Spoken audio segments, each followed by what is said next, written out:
अमीर घरों के बच्चे तो अय्याश और लापरवाह होते हैं, लेकिन इस प्लेयर ने तो इस बात को सरासर गलत साबित कर दिया।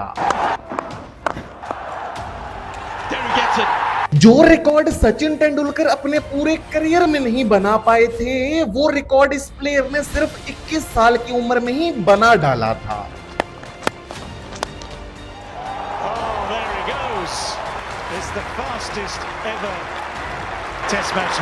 इसने सिर्फ 13 साल की उम्र में बॉलर्स को डराया, 21 साल की उम्र में दुनिया को हिलाया और 31 साल की उम्र में बांग्लादेश क्रिकेट का ताज अपने सर पर सजाया।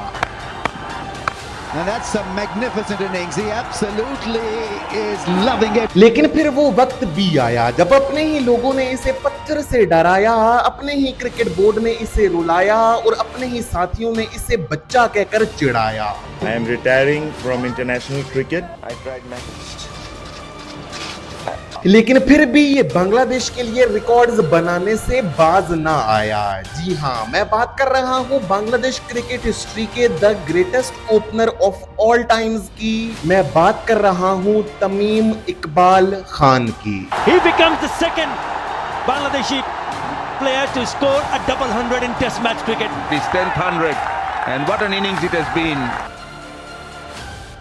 तो ये डेट थी 20 मार्च 1989 जब तमीम इकबाल ने बांग्लादेश के चिटागोंग डिवीजन के शहर चिटागोंग में आंख खोली। तमीम इकबाल एक फाइनेंशियली स्ट्रॉन्ग फैमिली से आते हैं, जहां पर उनकी फैमिली पिछली कई नस्लों से ट्रेडिंग एंड हॉस्पिटैलिटी बिजनेस में थी। फाइनेंशियली स्ट्रॉन्ग होने के साथ साथ तमीम इकबाल की फैमिली का स्पोर्ट्स बैकग्राउंड भी बड़ा ही स्ट्रॉन्ग है, जहां पर तमीम इकबाल के चचा अकरम खान बांग्लादेश के फॉर्मर कैप्टन भी रहे हैं और बांग्लादेश ने उनकी कैप्टनसी में ही आईसीसी चैंपियंस ट्रॉफी 1997 में एक शानदार कामयाबी हासिल करके पहली दफा एक ओडीआई वर्ल्ड कप के लिए क्वालिफाई भी किया था। चचा के साथ साथ तमीम इकबाल के बड़े भाई नफीस इकबाल भी तमीम इकबाल से पहले बांग्लादेश के लिए अंडर 19 क्रिकेट और इंटरनेशनल क्रिकेट खेल चुके थे। चचा और भाई के साथ साथ तमीम इकबाल के वालिद इकबाल खान भी एक प्रोफेशनल एथलीट रहे थे, जहां पर पहले उन्होंने फुटबॉल में अपनी किस्मत आजमाई थी और बांग्लादेश नेशनल फुटबॉल टीम के ट्रायल्स के लिए भी उन्हें बुलवाया गया था। लेकिन फुटबॉल में तो वो प्रोफेशनल फुटबॉल तक ना पहुंच सके,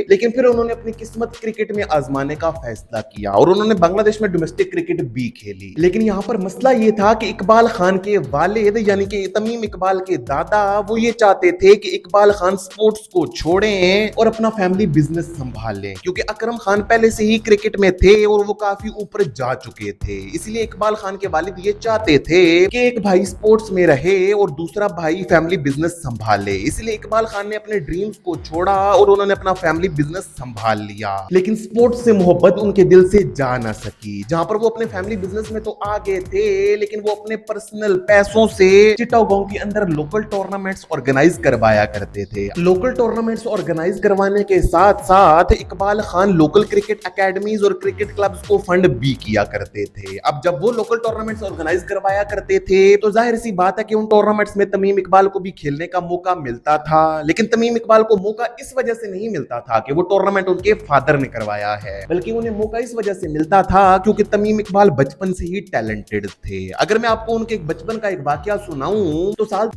में तमीम इकबाल एक लोकल टूर्नामेंट खेल रहे थे। उस टूर्नामेंट के एक मैच में उनकी टीम को 150 रन का टारगेट मिला चेज करने के लिए, लेकिन तमीम इकबाल जब टारगेट चेज करने के लिए ओपनिंग करने के लिए उतरे तो उन्होंने अकेले ही 150 में से 148 रन बना डाले और अपनी टीम को वो मैच जितवा दिया। अपने एक्सेप्शनल टैलेंट और माइंड ब्लोइंग स्किल्स की वजह से तमीम इकबाल जल्द ही लोगों की नजरों में आना शुरू हो गए और वो लोकल टूर्नामेंट से निकलकर बांग्लादेश के एज ग्रुप क्रिकेट में पहुंच चुके थे। लेकिन इससे पहले कि तमीम इकबाल बांग्लादेश के लिए अंडर 19 क्रिकेट खेलते, उससे पहले साल 2004 में उन पर कयामत गुजर गई, जब साल 2004 में तमीम इकबाल के वालिद इकबाल खान की हार्ट अटैक की वजह से मौत हो गई। तमीम इकबाल के वालिद की वफात तो हो चुकी थी, लेकिन तमीम इकबाल के चचा अकरम खान ने तमीम इकबाल को इस चीज की कमी महसूस नहीं होने दी। उन्होंने फैमिली बिजनेस को संभाला और तमीम इकबाल को फुल कॉन्फिडेंस दिया कि तुम अपने वालिद का ख्वाब पूरा करो, क्योंकि तमीम इकबाल के वालिद का ख्वाब ख्वाब ये था कि तमीम इकबाल बांग्लादेश के लिए इंटरनेशनल क्रिकेट खेलें। इसीलिए तमीम इकबाल ने उसके बाद से ज्यादा मेहनत करना शुरू कर दी। साल 2005 में तमीम इकबाल को बांग्लादेश अंडर 19 टीम का हिस्सा बनाया गया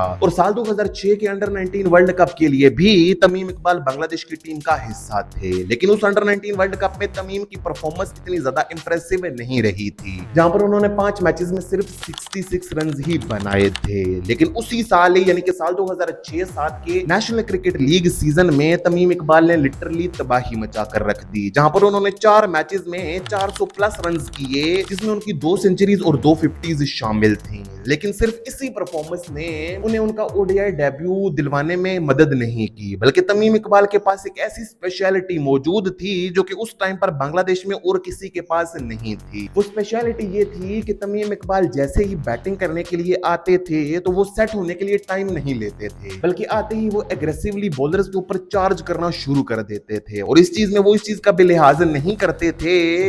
कि सामने कितना बड़ा नाम बॉलिंग करवा रहा है। और इसकी एक बहुत बड़ी मिसाल आई थी साल 2007 के ओडीआई वर्ल्ड कप में। ओडीआई वर्ल्ड कप 2007 में आपको ये मालूम ही है कि बांग्लादेश ने इंडिया को शिकस्त दी थी, लेकिन उस मैच में तमीम इकबाल ने दूसरी ही बॉल पर आगे निकलकर जहीर खान को एक शानदार छक्का दे मारा था। उस मैच में तमीम इकबाल ने एक शानदार 50 स्कोर की थी और बांग्लादेश को एक हिस्टोरिक विन दिलवाई थी। साल 2007 के बाद आने वाले 3 सालों में यानी कि साल 2008 से लेकर साल 2010 तक तमीम इकबाल ने लिटरली इंटरनेशनल क्रिकेट को डोमिनेट किया था, जहां पर साल 2008 के जनवरी में उन्हें न्यूजीलैंड के अगेंस्ट टेस्ट डेब्यू करने का मौका मिला। टेस्ट डेब्यू तमीम इकबाल ने न्यूजीलैंड की तेज पिचेस पर ही किया था, लेकिन तमीम इकबाल ने इस चीज की परवाह नहीं की थी, जहां पर उन्होंने अपने डेब्यू टेस्ट मैच में ही दोनों इनिंग्स में शानदार 50s स्कोर कर दी थी। उसी साल के मिड में ही उन्होंने आयरलैंड के अगेंस्ट अपने टेस्ट कैरियर की पहली सेंचुरी स्कोर की और 129 रन बनाए। लेकिन साल 2008 की ये परफॉर्मेंसेस तो सिर्फ ट्रेलर थी उस परफॉर्मेंस का जो कि तमीम इकबाल साल 2009 और साल 2010 में देने वाले थे। जुलाई 2009 में बांग्लादेश की टीम ने वेस्ट इंडीज का टूर किया 2 मैचेस की टेस्ट सीरीज खेलने के लिए। इस सीरीज के पहले टेस्ट मैच की दूसरी इनिंग्स में तमीम इकबाल ने 128 रन की एक शानदार नॉक खेली और बांग्लादेश को उनकी टेस्ट क्रिकेट में अपने घर से बाहर पहली जीत दिलवा दी। साल 2009 में वेस्ट इंडीज को अपना शिकार बनाने के बाद साल 2010 में तमीम इकबाल ने अपने निशाने पर रखा इंग्लैंड को, जहां पर मार्च 2010 में इंग्लैंड की टीम बांग्लादेश के टूर पर आई टेस्ट सीरीज खेलने के लिए, जहां पर इस सीरीज के पहले टेस्ट मैच में ही तमीम इकबाल ने ग्रैम स्वॉन जैसे एक्सपीरियंस्ड बॉलर को खाते में ना लाते हुए पहले 34 बॉल्स पर अपनी शानदार 50 पूरी की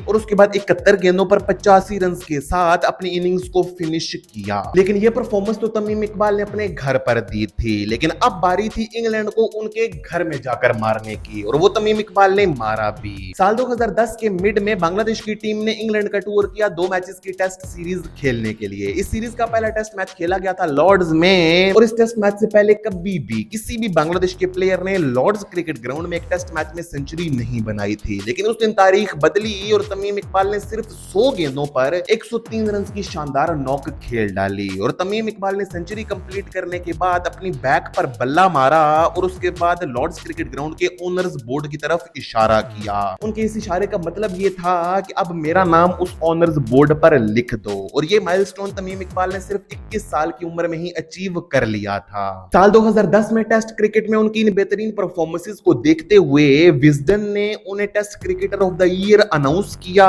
और उन्हें अपने cricketer of the year list में भी शामिल कर लिया साल 2010 के लिए। साल 2010 में तमीम इकबाल की इतनी बेहतरीन परफॉर्मेंसेस को देखते हुए सिर्फ 22 साल की उम्र में साल 2011 में ओडीआई वर्ल्ड कप से पहले बांग्लादेश क्रिकेट बोर्ड ने तमीम इकबाल को बांग्लादेश का वाइस कैप्टन अपॉइंट कर दिया। लेकिन ओडीआई वर्ल्ड कप 2011 न सिर्फ बांग्लादेश के लिए बल्कि तमीम इकबाल के लिए भी एक डिजास्टर ही रहा था। हालांकि तमीम इकबाल ने इस वर्ल्ड कप का स्टार्ट बहुत ही बेहतरीन तरीके से किया था और पहले ही मैच में इंडिया की 70 रन के साथ धुलाई कर दी थी, लेकिन उसके बाद ये वर्ल्ड कप उनके लिए काफी खामोश रहा था। ओडीआई वर्ल्ड कप 2011 में बदतरीन शिकस्त के बाद सितंबर 2011 में बांग्लादेश को जिम्बाब्वे के हाथों भी बदतरीन शिकस्तें हुई टेस्ट और ओडीआई क्रिकेट में और इन बदतरीन परफॉर्मेंसेस को देखते देखते हुए बांग्लादेश क्रिकेट बोर्ड ने कैप्टन शाकिब अल हसन और वाइस कैप्टन तमीम इकबाल को उनके ओहदों से हटा दिया और इल्जाम ये लगाया गया कि इन दोनों के साथ डिसिप्लिन इश्यूज हैं, जिस पर तमीम इकबाल को काफी ज्यादा गुस्सा भी आया था और इसी वजह से तमीम इकबाल को बांग्लादेश की ओडीआई टीम से बाहर करने की बातें भी चल रही थीं और इसमें काफी ज्यादा किरदार बांग्लादेश क्रिकेट बोर्ड के प्रेसिडेंट का था। लेकिन एशिया कप 2012 के लिए बांग्लादेश क्रिकेट टीम के सिलेक्टर्स ने बांग्लादेश क्रिकेट बोर्ड के प्रेसिडेंट को फोर्स किया कि तमीम इकबाल को इस स्क्वाड में शामिल किया जाए क्योंकि वो ओडीआई टीम के एक इंपॉर्टेंट पार्ट हैं। लेकिन तमीम इकबाल ने उन्हें जवाब बातों से नहीं बल्कि एशिया कप 2012 में अपने बल्ले से दिया, जहां पर साल 2012 के एशिया कप में तमीम इकबाल ने बैक टू बैक 4 मैचेस में back to back 4 50s score कर दी और वो कोई छोटी मोटी ऑपोजिशन के सामने नहीं बल्कि 2 दफा पाकिस्तान के अगेंस्ट और 1 दफा इंडिया और 1 दफा श्रीलंका के अगेंस्ट उन्होंने ये शानदार 50s स्कोर की थी। जिसके बाद साल 2013 और साल 2014 तमीम इकबाल के लिए एक डिजास्टर ही थे, जहां पर इन 2 सालों में उनकी कोई अच्छी परफॉर्मेंस नहीं आ पा रही थी। लेकिन साल 2014 के एंड में तमीम इकबाल ने जिम्बाब्वे के अगेंस्ट 2 टेस्ट मैचेस में 2 back to back centuries score कर दी और इसी परफॉर्मेंस ने ही तमीम इकबाल की ओडीआई वर्ल्ड कप 2015 के लिए बांग्लादेश के स्क्वाड में जगह बचा ली थी। लेकिन ओडीआई वर्ल्ड कप 2015 में तमीम इकबाल की परफॉर्मेंस एक दफा फिर खराब रही थी, लेकिन सिर्फ एक इनिंग्स ने उन्हें एक दफा फिर रुसवाई से बचा लिया था, जहां पर ओडीआई वर्ल्ड कप 2015 में स्कॉटलैंड के अगेंस्ट 319 रन का पहाड़ जैसा टोटल चेज करते हुए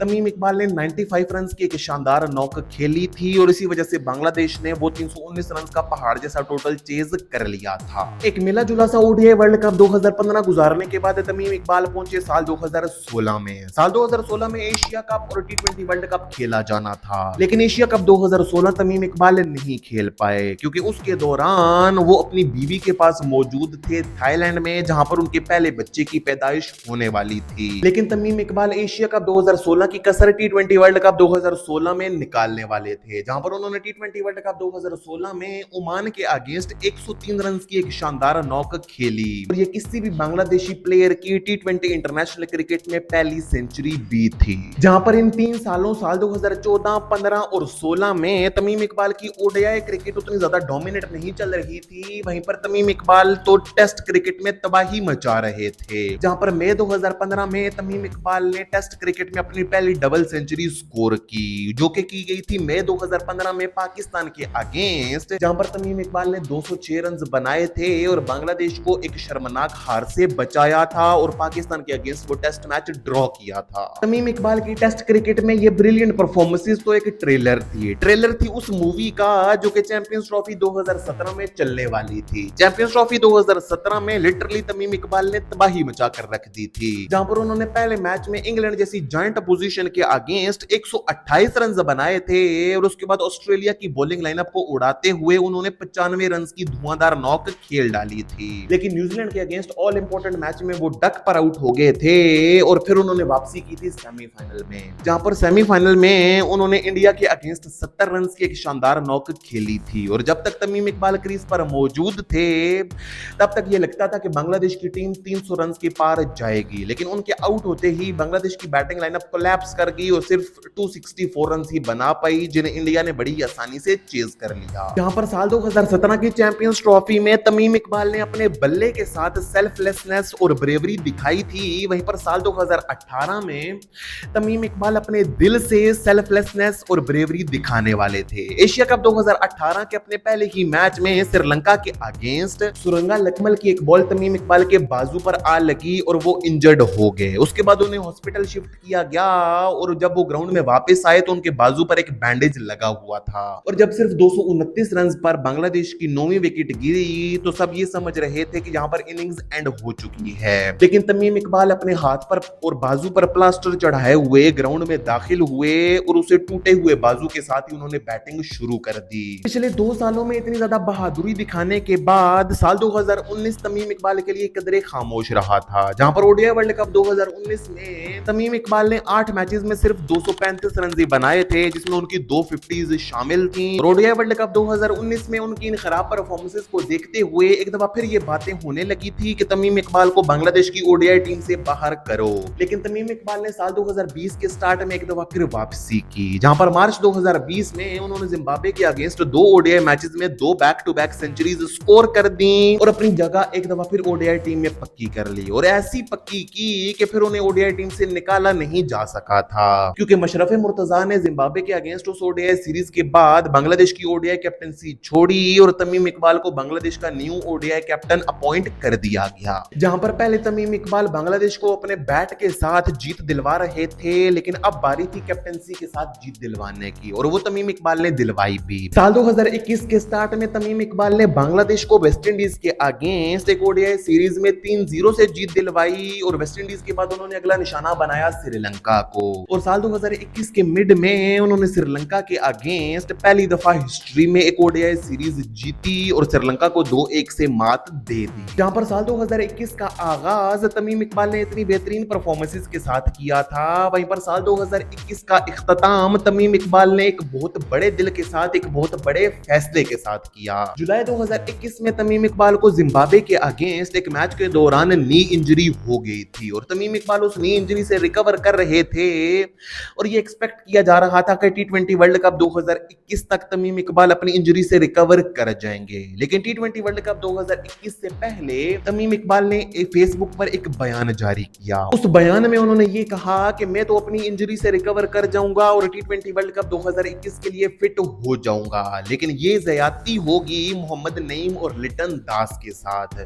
क्योंकि पिछले कुछ टाइम में मेरी एब्सेंस में उन्होंने बांग्लादेश के लिए T20 क्रिकेट में बेहतरीन परफॉर्मेंसेस दी हैं और एन मोमेंट पर आकर उन्हें एक बड़े टूर्नामेंट से ड्रॉप कर देना ये सरासर नाइंसाफी होगी और तमीम इकबाल ने खुद को T20 वर्ल्ड कप 2021 से पुल आउट कर लिया था। साल 2021 के एंड में इतना बड़ा डिसीजन करने से पहले साल 2021 के मिड में तमीम इकबाल एक बहुत बड़ा माइलस्टोन अचीव कर चुके थे, जहां पर जुलाई 2021 में उन्होंने जिम्बाब्वे के अगेंस्ट इंजर्ड होने से पहले एक शानदार सेंचुरी स्कोर की थी और ये उनके ओडीआई कैरियर की 14वीं सेंचुरी थी। जुलाई 2021 में इतना बड़ा माइलस्टोन अचीव करने के बाद तमीम इकबाल ने नेक्स्ट माइलस्टोन अचीव किया मई 2022 में, जब उन्होंने श्रीलंका के अगेंस्ट अपने टेस्ट करियर की 10वीं सेंचुरी स्कोर की और अनफॉर्चुनेटली यही उनके करियर का पीक भी था, क्योंकि उसके बाद इंजरीज और कंट्रोवर्सीज ने उनके करियर को खा लिया था। मई 2022 में इतना बड़ा माइलस्टोन अचीव करने के बाद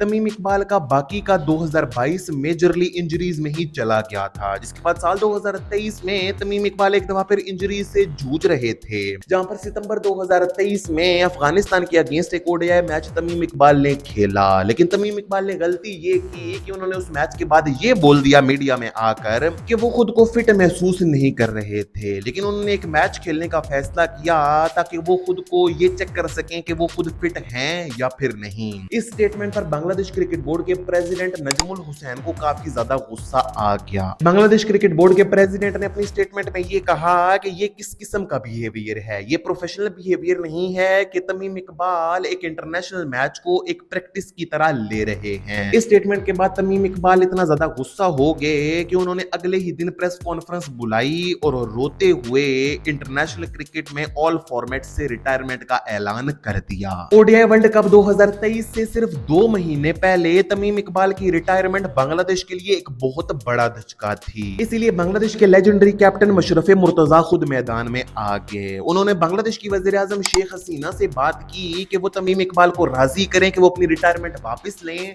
और ओडीआई वर्ल्ड कप 2023 खेलें। तमीम इकबाल, बांग्लादेश क्रिकेट बोर्ड के प्रेसिडेंट नजमुल हुसैन, मशरफ मुर्तजा और शेख हसीना ने सितंबर 2023 में ढाका में मीटिंग की और मीटिंग के बाद तमीम इकबाल ने बाहर आकर यह स्टेटमेंट दिया कि वो हर किसी को मना कर सकते हैं लेकिन प्राइम मिनिस्टर को नहीं, इसीलिए उन्होंने बांग्लादेश के लिए ओडीआई क्रिकेट और ऑल फॉर्मेट क्रिकेट से रिटायरमेंट वापस ले ली। लेकिन शायद बांग्लादेश क्रिकेट बोर्ड के प्रेसिडेंट नजमुल हुसैन तमीम से अपने दिल में खुन्नस पाले बैठे थे, इसलिए ओडीआई वर्ल्ड कप 2023 के लिए जब बांग्लादेश के स्क्वाड का ऐलान हुआ तो उसमें तमीम इकबाल का नाम शामिल नहीं था और तमीम इकबाल पर शाकिब अल हसन ने भी एक बड़ा स्टेटमेंट दिया था। जब ओडीआई वर्ल्ड कप 2023 से पहले एक लाइव शो में शाकिब अल हसन से तमीम इकबाल के हवाले से पूछा गया तो उन्होंने तमीम इकबाल की इन हरकतों को चाइल्डिश करार दे दिया था और इसी के साथ ही एक बांग्लादेशी लेजेंड जिसने अपनी कंट्री के लिए रिकॉर्ड्स के अंबार लगाए थे,